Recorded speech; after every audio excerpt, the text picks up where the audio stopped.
நான் வந்துட்டு விட்டூன் வாங்குல் அப்படின்னு சொல்லி ஒரு சைனீஸு, அவர் வந்து பெரிய தொழிலதிபர், தாய்லாந்துல செட்டில்டு, தாய்லாந்துல இருக்காரு அவரு. அவருக்கு கீழே 200 சயின்டிஸ்ட் ஒர்க் பண்றாங்க. அவர் ஒரு லேப் வச்சு ஒர்க் பண்ணி அவர் பெரிய அளவில் பிசினஸ் பண்ணி என்னத்தை ஆராய்ச்சி பண்றாரு? வேக்சின் தயார் பண்றாரு. 26 நாடுகளுக்கு, கவர்மெண்ட்டுக்கு 24 வெரைட்டி நாடுகளுக்கு வேக்சின் தயார் பண்ணி அனுப்புறாரு. அதை விடுங்க, இப்ப அவருக்கு cervical spondylosis, severe cervical spondylosis. அவர் வந்துட்டு ரொம்ப என்னைய வந்துட்டு வெல்கம் பண்றாரு, தயந்து கூப்பிடுறாரு, என்னால் வர முடியல, நீங்க வந்திருக்குன்னு சொல்றாரு. சரி, டிக்கெட்லாம் போட்டாரு, நான் போயிட்டேன். எங்க? தாய்லாந்து. அங்க போயிட்டு அவருக்கு நான் ட்ரீட்மெண்ட் கொடுக்குறேன் சார். என்ன ரொம்ப ராஜோபச்சாரமா கவனிச்சுக்கிட்டாரு. நான் அவருக்கு ட்ரீட்மெண்ட் கொடுத்துட்டு இருக்கேன். நான் நல்லா விதைந்து குணமாயிட்டு வர்றாரு. ரைட் தானே? அப்ப அந்த சமயத்துல அவரால் அப்படி கழுத்து எரிச்சு உட்கார முடியாது, இந்த காலர் போடாம எரிச்சு உட்கார முடியாது, விழுந்துரும் கழுத்து, அந்த அளவுக்கு இதாக இருந்தது. அப்புறம் ஒரு 6 நாள்லயே அவர் வந்துட்டு கிட்டத்தட்ட 90% இம்ப்ரூவ் ஆனாரு.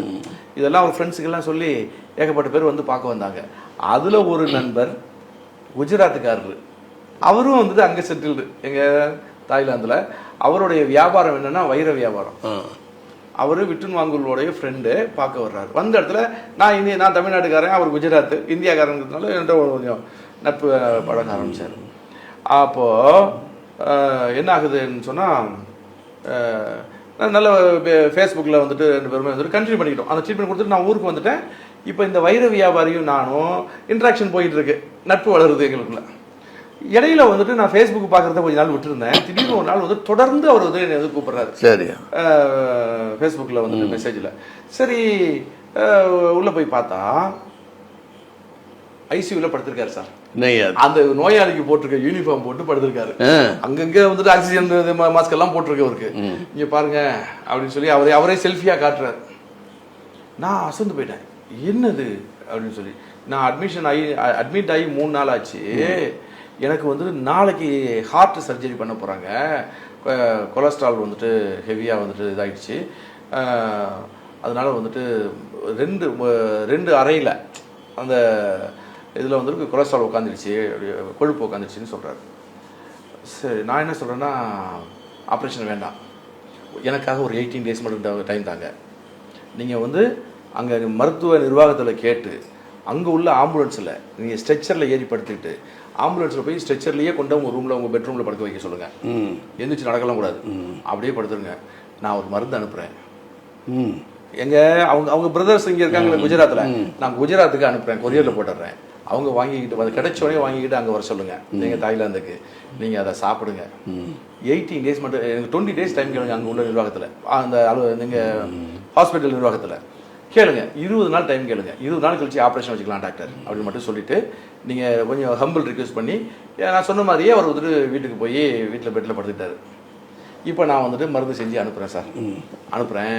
இந்த மருந்து வந்துட்டு அவர் தம்பிக்கிட்ட போகுது, குஜராத்துக்கு போகுது. வாங்கிக்கிட்டு உடனே ஃப்ளைட் ஏறுறாரு, கொண்டு போய் அங்கே கொடுத்துட்றாரு.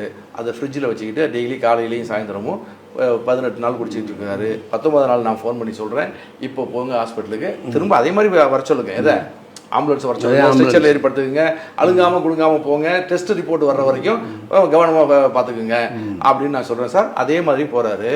இப்போ ஹாஸ்பிட்டலில் மீண்டும் வந்துட்டு கொலஸ்ட்ராலை செக் பண்ணுறாங்க.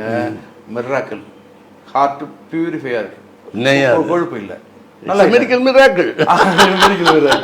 ஸோ அந்த மாதிரியான மருந்து ஒன்றும் பெரிய கம்ப சூத்திரம் இல்லை சார். அப்போ சொல்கிறேன், ஒவ்வொருத்தரும் அவங்கவுங்களும் செஞ்சுக்கலாம் சார். இவ்வளவுதானா?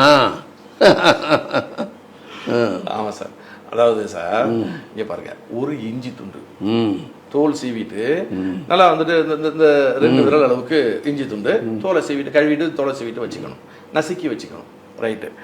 1 டீஸ்பூன் வந்துட்டு மிளகு பொடி, 2 டம்ளர் தண்ணி ஊற்றுங்க. தண்ணியில் இந்த இஞ்சியை வந்துட்டு 1 துண்டு இஞ்சியை தோல் சீவிட்டு நல்லா நசுக்கி போட்டுறணும் அடுப்பில் வச்சு. இப்போ 1 டீஸ்பூன் மிளகுத்தூள் போடணும். பூண்டு பல் வந்துட்டு ஒரு 20 பூண்டு பல்லை பூண்டை உரிச்சிட்டு 20 பல் பூண்டு எடுத்து நல்லா நசுக்கி அதையும் அதில் போட்டுடணும். ஒரே ஒரு எலுமிச்சை பழத்தை கட் பண்ணி அதை பிழிஞ்சு விட்டுறணும் அதில். ரைட் தானே? நல்லா கொதிக்க வைக்கணும். கொதிக்க வச்சு ஒரு 3/4 மணி நேரம் கொதிச்சதுன்னா ஒரு பாதிக்கு பாதியாக சுண்டிடும். சுண்டை காய்ச்சி அதை வடிகட்டி காலையில் வெறும் வயிற்றுல ஒரு டோஸு, இப்போ நான் சொன்னதை ஈவினிங்கில் ஒரு டோஸு, 18 நாள் குடிங்க, கொலஸ்ட்ரால் காணாமல் போயிடும். என்னையா அது? ஆமாம் சார், பெரிய மிராக்கிள்.